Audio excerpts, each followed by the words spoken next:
பிதாவாகிய தேவனுக்கு, கிறிஸ்து இயேசுவுக்கு, பரிசுத்த ஆவியான தேவனுக்கு மகிமை உண்டாவதாக.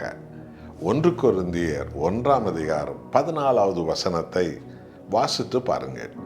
ஆவியானவர் இந்த வேத வசனத்திலிருந்து உங்களோடு நம்மோடு சொல்லும் வேதத்தை பற்றிய ஆழமான ஒரு சத்தியம். 1 கொரிந்தியர் 1:14 ஜென்ம சுவாபமான மனுஷனோ தேவனுடைய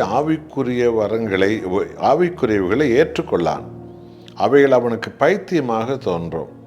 அவைகள் ஆவிக்கேற்ற பிரகாரமாய் ஆராய்ந்து நிதானிக்கிறவர்களாய் இருக்கிறபடியால் அவைகளை அறியவும் மாட்டான். பார்த்தீங்களா, பாவத்தில் வாழ்கிற ஒரு மனுஷனுக்கு பைபிளை கொடுத்தா அது வெறும் எழுத்தா தெரியும், அநேக சரித்திரங்களாய் தெரியும், அநேக ஆழமான போதனைகள் இருந்தாலும் அதனுடைய அர்த்தம், அதன் ஆழம் அவனுக்கு விளங்காமலே இருக்கும்.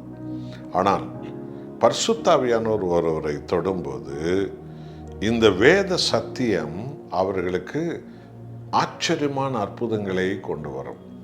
என்றால் பரிசுத்த ஆவியானவரால் தான் இந்த புனித வேதம் எழுதப்பட்டது. இந்த வேத வசனம் எல்லாமே ஆவியும் உயிரும் இருக்கிறது. யோவான் 6:63 ஆண்டவர் இயேசு சொன்னார், என் வாயிலிருந்து வரும் வார்த்தைகள் ஜீவனாகவும் ஆவியாகவும் இருக்கிறது. இந்த பைபிள் வசனங்களில் உயிர் இருக்கிறது. இயேசு கிறிஸ்து தான் வார்த்தை, அவருடைய உயிர் இதில் இருக்கிறது.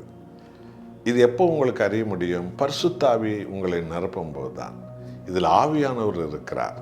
உலகத்தில் எத்தனை கோடி புத்தகங்கள் இருக்கலாம், அதெல்லாம் கதைகள், கற்பனைகள், கட்டுக்கதைகள், கற்பனை கதைகள்.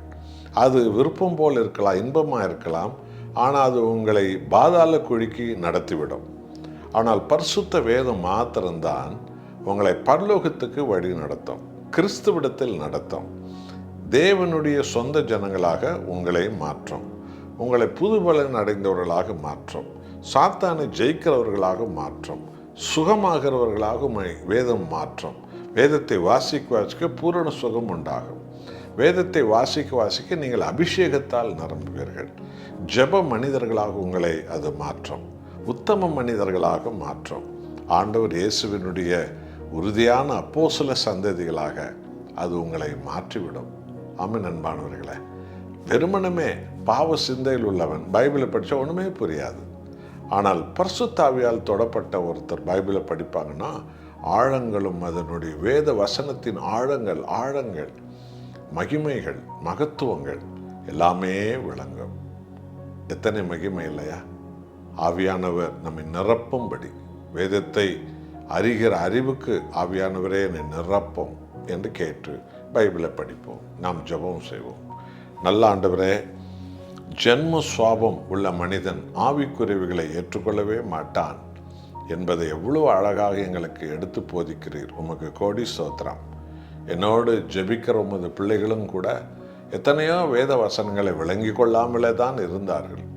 பரிசுத்த ஆவியானவர் தொடும்போது எங்களுக்கு எல்லா ஆழங்களையும், அர்த்தங்களையும், ஞானத்தையும் நீர் வெளிப்படுத்துகிறீர்.